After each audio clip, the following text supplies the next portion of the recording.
Bonjour, cette présentation résume les grandes fonctionnalités du logiciel SENAV qui ont été décrites au cours de la réunion du 22 septembre 2011 dans les locaux d'Alstom Transport à Villeurbanne.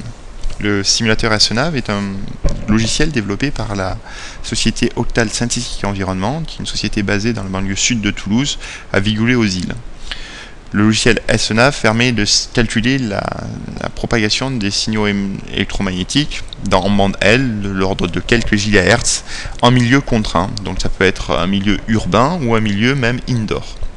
Ce logiciel est à l'origine issu du monde de la navigation, mais il peut être décliné dans une version qui est plus orientée télécom afin de calculer l'émission et la propagation de signaux émis par des balises terrestres dans des environnements indoor. Donc, quelques propriétés importantes. D'abord, SENAV est un simulateur déterministe de propagation de signaux radio en milieu contraint.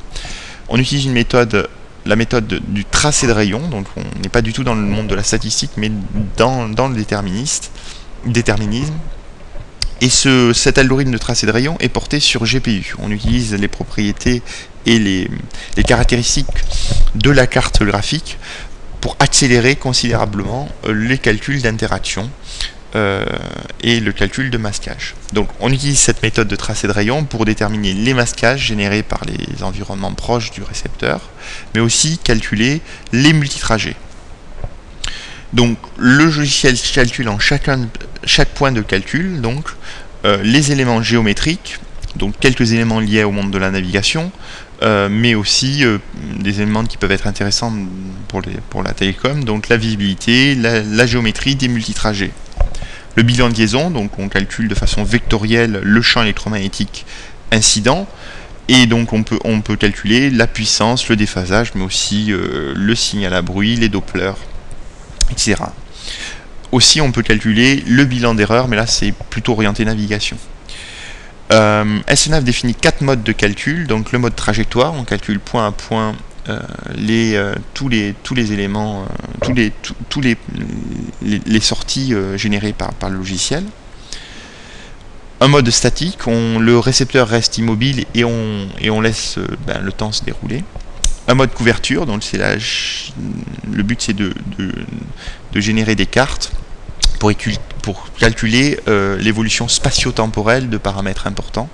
Et un mode replay, donc ce mode replay n'est pas un mode de calcul, mais plutôt un mode d'affichage, c'est-à-dire on choisit de réafficher sans recalculer les multitrajets ou les masquages afin d'étudier en post-traitement les sorties générées par le logiciel.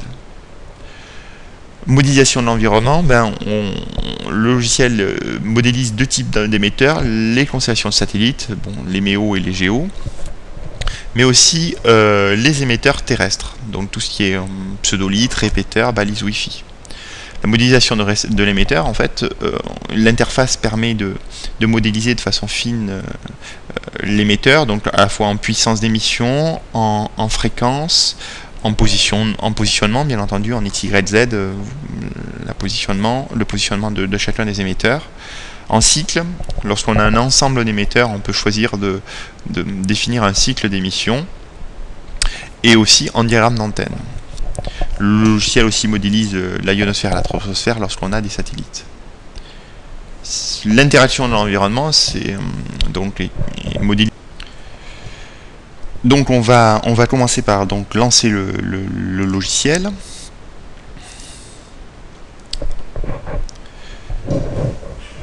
Donc voilà, le logiciel, c'est la page principale apparaît. Donc on a 3 grandes zones. Au milieu, on va avoir l'affichage 3D. Donc le SENAV est basé sur une librairie interne propriétaire à la société Octal SE, qui est issue d'un travail de plus de 10 ans, qui utilise des fonctionnalités relativement avancées pour représenter et manipuler de façon le plus ergonomique possible une scène 3D. À gauche, on a tout ce qui va être paramétrage du scénario, donc à la fois en termes de scène, mais en termes aussi de trajectoire, de constellation ou de balises terrestres. Donc SENAV utilise des scénarios, c'est-à-dire qu'on va définir une fois pour toutes tous les éléments qui caractérisent une simulation. pour pouvoir le sauvegarder, l'enregistrer et modifier, faire varier quelques paramètres pour pouvoir comparer, par exemple, l'influence d'une puissance d'émission ou l'influence d'une trajectoire donnée en bougeant quelques points sur donc cette influence sur le calcul de puissance ou le calcul de visibilité. Donc là, à gauche, donc on gère tout ce qui est scénario, et à droite, en fait, on a deux types d'IHM. La première, c'est une IHM qui est adaptative, donc lorsqu'on clique sur un des éléments du scénario, on peut paramétrer, par exemple ici l'échantillonnage, le nombre maximal de réflexions ou de transmissions, si on permet d'avoir des diffractions, le mode de simulation, comme j'ai expliqué tout à l'heure, les 4 modes de simulation, ou la précision du tracé de rayon. En bas, on a une zone qui est un petit peu moins importante dans le cas d'une utilisation télécom, c'est-à-dire on a la vue du ciel, donc on peut représenter les satellites. On va voir qu'aussi tout à l'heure les balises terrestres seront représentées, mais là c'est plutôt une vue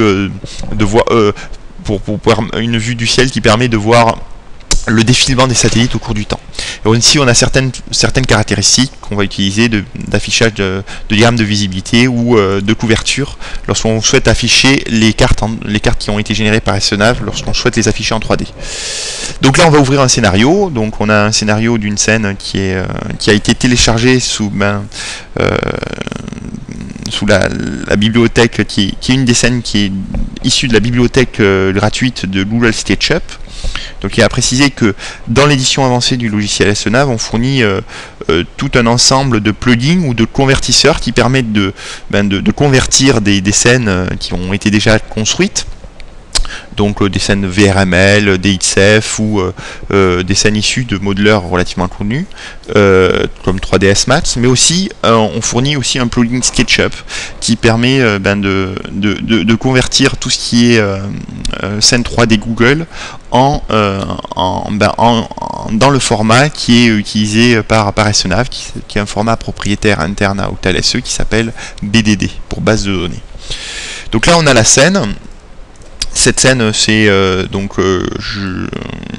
une représentation du métro de l'aéroport JFK à New York, enfin tout du moins un bout. Donc on a une scène indoor-outdoor, qui est enfin un mélange indoor-outdoor. Donc on a la souris, l'utilisateur peut faire tourner bien entendu la scène, centrer sur un des éléments de la scène, zoomer ou dézoomer.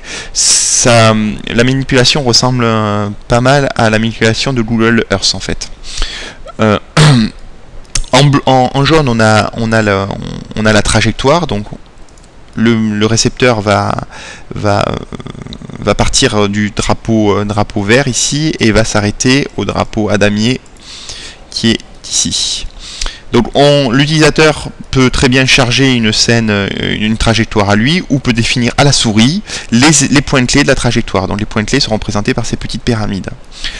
Le logiciel calcule chacun des points suivant un échantillonnage. Donc l'échantillonnage est donné ici, donc là je vais faire 1 point par seconde, et aussi la vitesse, donc la vitesse en chacun des points clés.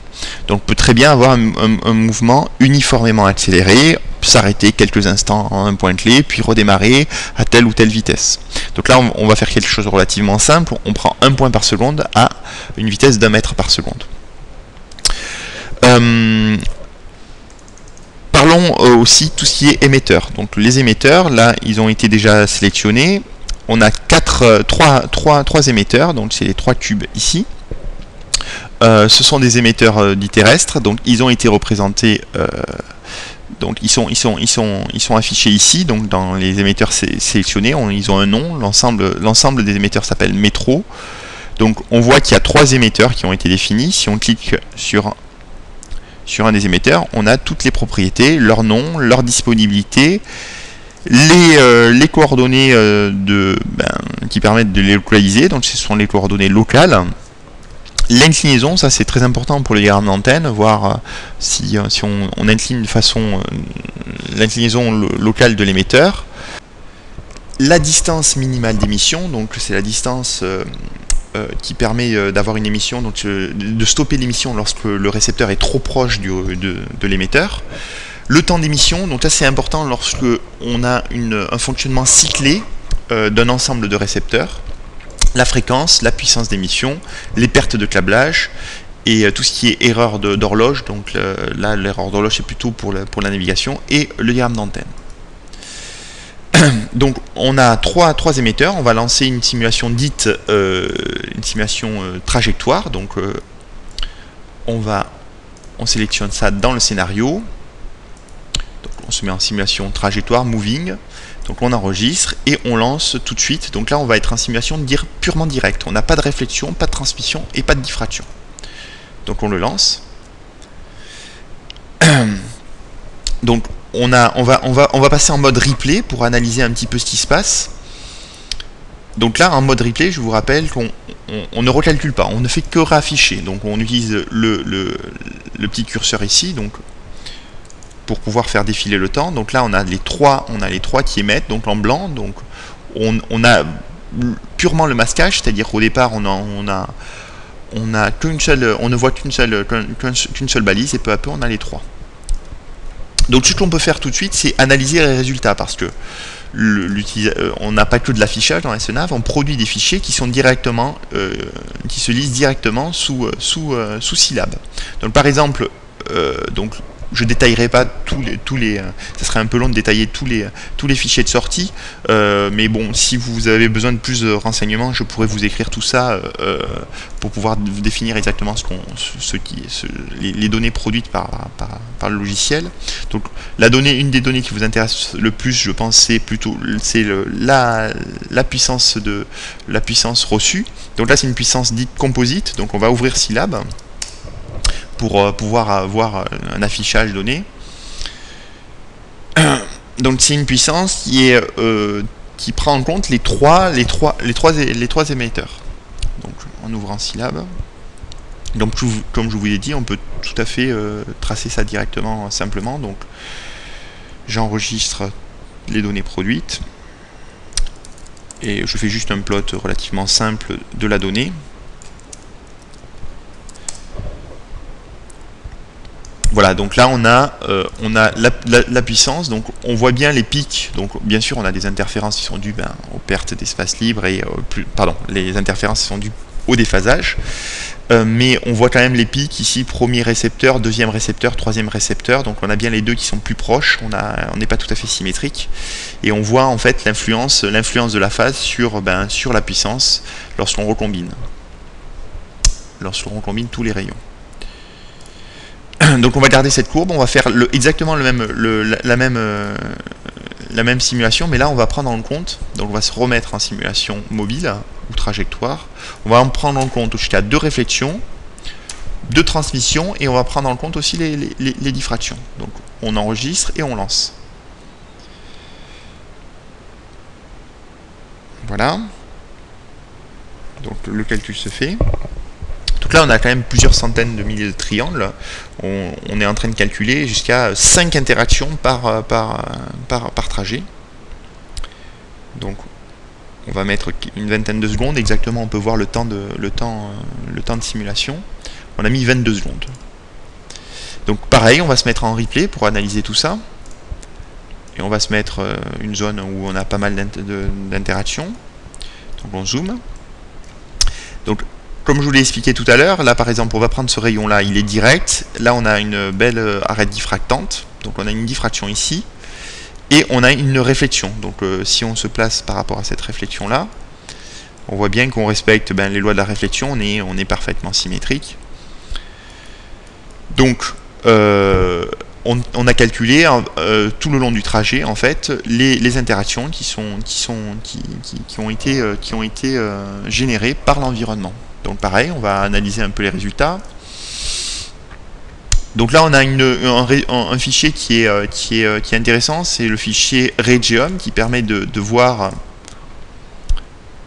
dans différents repères les éléments, les retards, mais aussi les coordonnées X, Y, Z des multitrajets. Ça permet à l'utilisateur qui souhaite post-traiter ça d'avoir de pouvoir retracer retracer la géométrie de chacun des multitrajets. Donc là c'est relativement intéressant. Si on veut comparer, on va reprendre la puissance et on va essayer de comparer les deux courbes. Donc je vais retourner sur Scilab, je vais réenregistrer donc la donnée produite. Donc là, comme je vous l'ai expliqué, c'est une puissance composite hein, sur les trois balises, mais on peut aussi avoir la puissance balise par balise, et même on peut avoir la puissance trajet par trajet, c'est-à-dire ne pas recombiner les multitrajets avec le trajet direct. Tout est donné dans le fichier channel.m qui est le fichier de calcul du bilan de liaison. Donc là, normalement, on a les deux puissances. Alors, on voit la différence entre les deux. Je vais pour plus de clarté, l'afficher sur une autre figure, ce que j'aurais dû faire depuis le début. Voilà.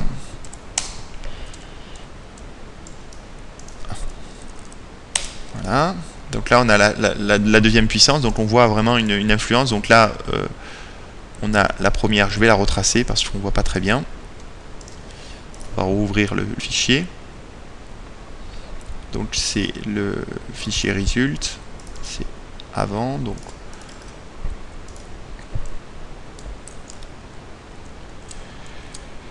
là, on recharge.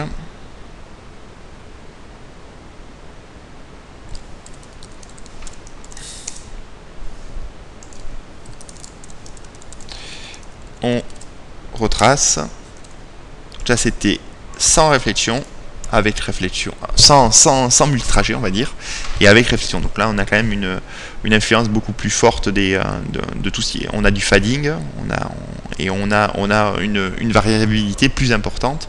On ne voit plus trop les pics en fait, dû à la proximité de récepteurs. Ceci est dû à l'influence des multitrajets. Principalement des réflexions qui ont plus de poids que les diffractions ou les transmissions, qui sont moins atténuées. Donc, on peut faire aussi, ce que je vous ai expliqué tout à l'heure, une sphère de visibilité. Donc, on va se mettre à un point, on va sélectionner un point, par exemple, on va se mettre à l'entrée du tunnel. Donc, on a les coordonnées là qui s'affichent, on va répercuter ces coordonnées dans l'interface dédiée à ça. Donc là, on va se mettre, là on est à 6,48 m, le sol est à 6,48 m, on va se mettre à 7 m pour se surélever un petit peu. On va faire une sphère relativement précise, on va faire une sphère, donc on va faire des échantillonnages en 1 degré en élévation et en azimut, et on affiche. Donc cette sphère-là, on va la mettre en jaune. Alors, cette sphère-là, en fait, c'est quoi? C'est, je me place au centre de cette sphère, et je lance un rayon tous les 1 degré en élévation et en azimut. Ce rayon, si j'intercepte quelque chose, eh ben, je suis masqué, ça veut dire que je suis masqué. Donc clairement ici, j'ai des trous dans ma sphère. Et ces trous-là, en fait, ça permet de voir l'influence de l'environnement sur la visibilité du récepteur. Donc on peut choisir un endroit donné et on voit typiquement le masquage généré par les bâtiments qui environnent, qui entourent le récepteur. Ces diagrammes-là peuvent être enregistrés. On enregistre ça sous forme de diagramme. Donc là, j'ai cliqué sur l'enregistrement. Donc on va aller voir celui qui a été produit. Donc ce diagramme-là, c'est celui-là qui a été produit. Donc c'est un diagramme XML qui représente, donc suivant l'échantillonnage en élévation et en azimut, on repère par 1 si on n'est pas masqué ou par 0. Donc là, clairement, si on fait défiler, on voit bien la forme entre 0 et 1 de la sphère. Et certains de nos utilisateurs, en fait, se servent de ces diagrammes-là pour pouvoir modifier un diagramme d'antenne lorsqu'ils ne l'ont pas. Donc lorsqu'on n'a pas le diagramme d'antenne de réception, ils utilisent en fait donc le diagramme d'antenne isotrope et ils modulent ce diagramme d'antenne grâce à ce diagramme, à l'aide de ce diagramme de visibilité, pour pouvoir en fait détruire un peu, rendre leur diagramme anisotrope en fait. Voilà. Alors, pour finir, on va faire un calcul dit de couverture, c'est-à-dire qu'on va plus s'intéresser à la trajectoire, mais on va faire un calcul sur toute une zone donnée. Alors, on va faire un calcul direct, Donc là, bien entendu, on a beaucoup plus de points à calculer, donc les calculs sont un peu plus longs, bien que on est beaucoup plus rapide que certains autres logiciels parce qu'on utilise des méthodes GPU, donc on accélère jusqu'à 1000 fois le temps de calcul. Donc on va faire un exemple relativement simple et après je vous montrerai des calculs qui ont été produits, donc qui seront plus précis. Donc là on va se mettre déjà en direct, on va pas prendre en compte les multitrajets, et on va construire ce qu'on appelle l'architecture, c'est-à-dire l'empreinte des bâtiments. Donc elle a été déjà construite dans ce cas-là, mais je vais la détruire et on va la construire en live. Donc là, en fait, c'est quoi? On représente vu de haut les structures en fait. Le logiciel détecte de façon semi-automatique les structures. Donc là, dans ce cas-là, on est dans une zone, on est dans une résolution 1 mètre par 1 mètre. On voit bien le pont qui est ici et le tunnel ici qui est représenté vu de haut. Donc nous, ce qu'on va faire, c'est qu'on va en construire une autre empreinte, mais par contre, on va se mettre à 10 mètres de résolution.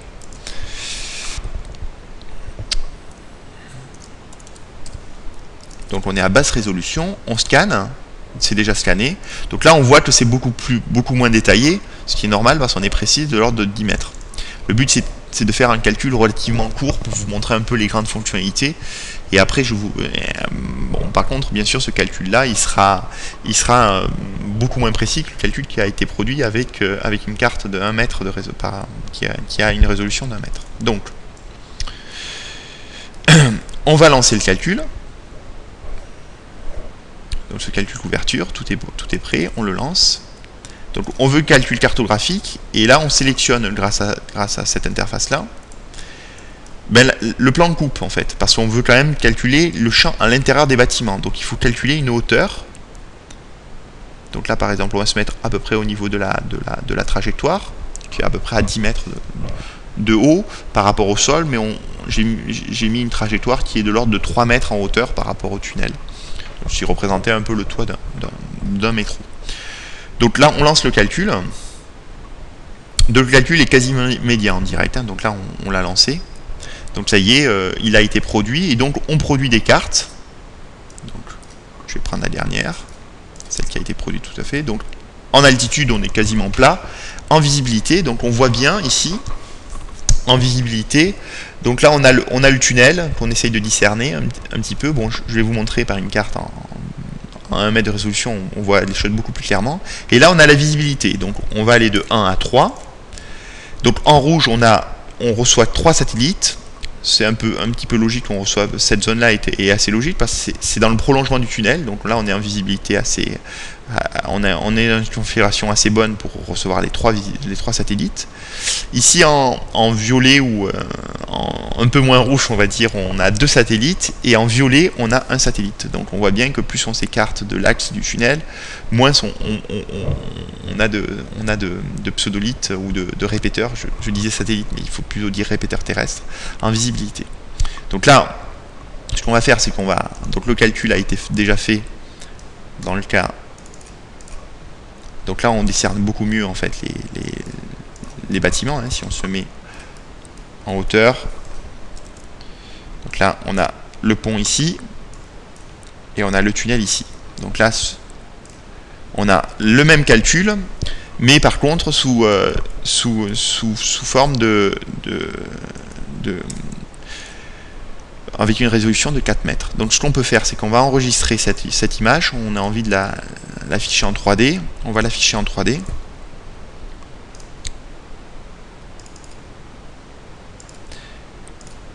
Hop là. Donc là, on l'affiche. Et donc ça permet un peu d'analyser l'influence de l'environnement sur toute une zone donnée, et plus sur une trajectoire donnée. Alors ce qu'on peut faire aussi, donc pour information, cette carte a été produite de l'ordre de 1000 secondes.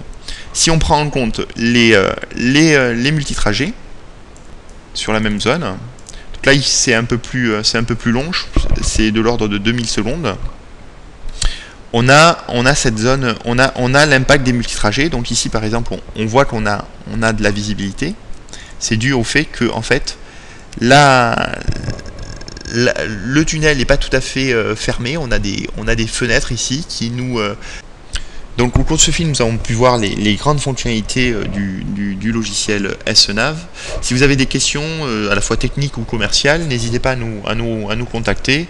Donc soit Nicolas Douchin, le directeur commercial d'Octal SE, à l'adresse suivante nicolas.douchin@octal-se.fr ou au 05 67 70 01 93 ou sur son téléphone portable 06 17 84 22 53. Vous pouvez me contacter donc à l'adresse gregory.moura@octal-se.fr ou au 05 67 70 01 93. Je vous remercie pour votre attention.